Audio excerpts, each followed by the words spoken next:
नमस्कार दर्शक बंधु आपण समस्त को आत्मविश्वास एफर्मेशन को स्वागत।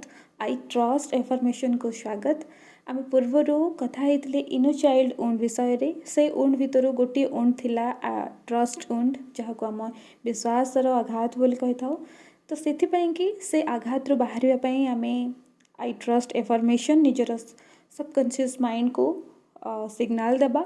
तो सही एफर्मेशन आज आई ट्रस्ट एफर्मेशन आज आम जानिबा। तो आम एठारे बहुत शक्तिशाली एफर्मेशन सहित मन को पुनः प्रोग्रामिंग करवा, रिप्रोग्रामिंग करवा एवं आत्मविश्वास को वृद्धि करवा। बारंबार सुनिबा द्वारा आपणकर मस्तिष्क रे नूतन स्नायु पथ सृष्टि करें, नूतन सकारात्मक पर्याय निर्माण एवं आत्मविश्वास निर्माण करें एवं जेकोसी आत्मसंदेह, आत्म अविश्वास एवं आत्म असुरक्षा को आपण भांगी पारे। तो यही अफर्मेशन बा निश्चितता गुड़िक अत्यंत शक्तिशाली अटे।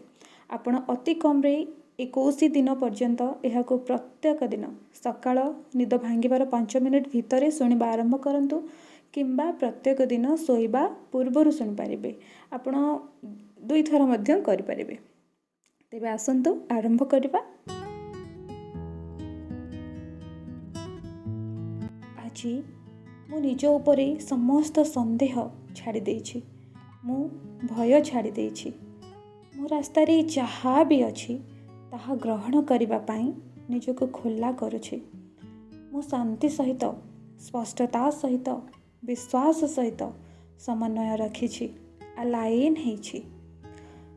मु विश्वास करे, मु निजको विश्वास करे, मु दिव्य योजना उपरे विश्वास करे, मु दिव्य समय उपरे विश्वास करे एवं जानी जे सबो किछि मो पाई संपूर्ण भाव में घटुछि। मु मोर निजर सुरक्षित स्थान अटे। मु आत्म समालोचना अपेक्षा आत्म प्रेम को बाछुछि। मु सुस्थ हेबा, बढ़िबा एवं निज भितरे दिव्य परिवर्तन आनिबा पाई मोर निज क्षमता उपर विश्वास करुछि। मु मोर आंतरिक ज्ञान, इनर विजडम एंड मोर अंतर्ज्ञान, इंट्यूशन उपरे विश्वास करे। मु ताहा सब छाड़ी देछि जहा मो उच्च स्वरूप को सेवा करे नाही एवं मु मो जीवनर प्रक्रिया उपरे विश्वास करे। मु प्रतिदिन निजको अधिक विश्वास करे। मु मो जीवनर दिव्य समय उपरे विश्वास करे। मु विश्वास करे जे ब्रह्मांड मो सपक्ष रे काम करुछंती। मु मोर निष्पत्ति सहित शांति रे अछि कारण मु निजको संपूर्ण विश्वास करे। मु सुस्थ सीमा स्थिर करने को एवं मोर आवश्यकता को सम्मान करने को निजको विश्वास करे। मो जीवन रे सठिक लोक एवं सुजोग को आकर्षित करने को निजको विश्वास करे। मु आनंद एवं उद्देश्य रे परिपूर्ण जीवन सृष्टि करने को मो शक्ति उपर विश्वास करे। मु विश्वास करे जे मते जहाँ आवश्यक ताहा पूर्वरु मो भितरे अछि। मु कष्टकर परिस्थिति रे शांत एवं दृढ़ रहिबा को निजको विश्वास करे।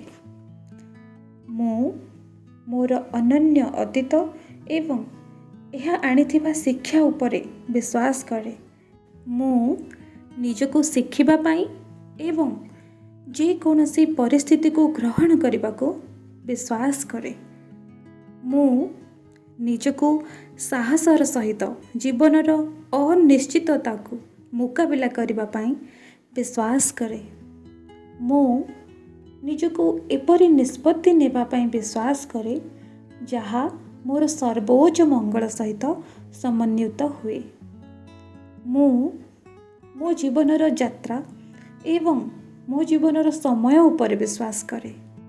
मु विश्वासर योग्य एवं मो निजको सर्वदा मोर सर्वोत्तम करबा पाई विश्वास करे। मु मोर भावप्रवणता को सम्मान करे एवं मु सेमानंको ज्ञानर उत्स भाव विश्वास करे। मु मोर अंतर्ज्ञान को अनुसरण करने एवं नूतन संभावना को ग्रहण करने निजको विश्वास करे। मु निजको विश्वास करे से सब को पसंद करने जहाँ मोर खुशी एवं कल्याण को पोषण करे। मु निजको विश्वास करे परिवर्तन को ग्रहण करने आउ प्रत्येक अभिज्ञता माध्यम बढ़िबा पाई। मु मोर लक्ष्य हासिल करने प्रेरणादायक कार्य नेबार मोर क्षमता उपरे मु विश्वास करे। मु जे कोनोसी चैलेंज माध्यम मते मार्गदर्शन करने पाई मोर अंतर्निहित शक्ति उपरे मु विश्वास करे। मु मोर प्रकृत इच्छा सहित समन्वित हेउथिबा निष्पत्ति नेबा पाई निजको विश्वास करे। मु मोर अंतर्निहित ज्ञान रे विश्वास करे एवं यह मते पूर्ण मार्गदर्शन करे बोली मु विश्वास करे।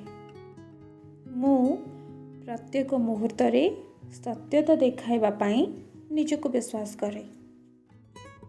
मु जे कोनोसी बाधा विघ्न रु बाहरी आसबा पाई मोर शक्ति उपर विश्वास करे। मु एपरी रिस्क नेबा को विश्वास करे जहाँ वृद्धि पाई नेतृत्व नहीं थाए। मु विश्वास करे जे मोर पसंद मोर सर्वोत्तम स्वरूप को प्रतिफलित करे। मु मोर स्वप्न आड़ को प्रत्येक पदक्षेप नेबा पाई निजको विश्वास करे। मु विश्वास करे जे मु ठीक सही स्थान रे अछि जेउठारे मते एबे रहिबाकू पड़िबो। मु समाधान खोजिबा एवं मु भल पाउथबा एक जीवन सृष्टि करबा पाई निजको विश्वास करे। मु जेउ व्यक्ति हेबाकू चाहूछि ताहा उपरे मु गर्वित एवं एही प्रक्रिया उपरे मु विश्वास करे। मु शक्तिशाली मु सक्षम।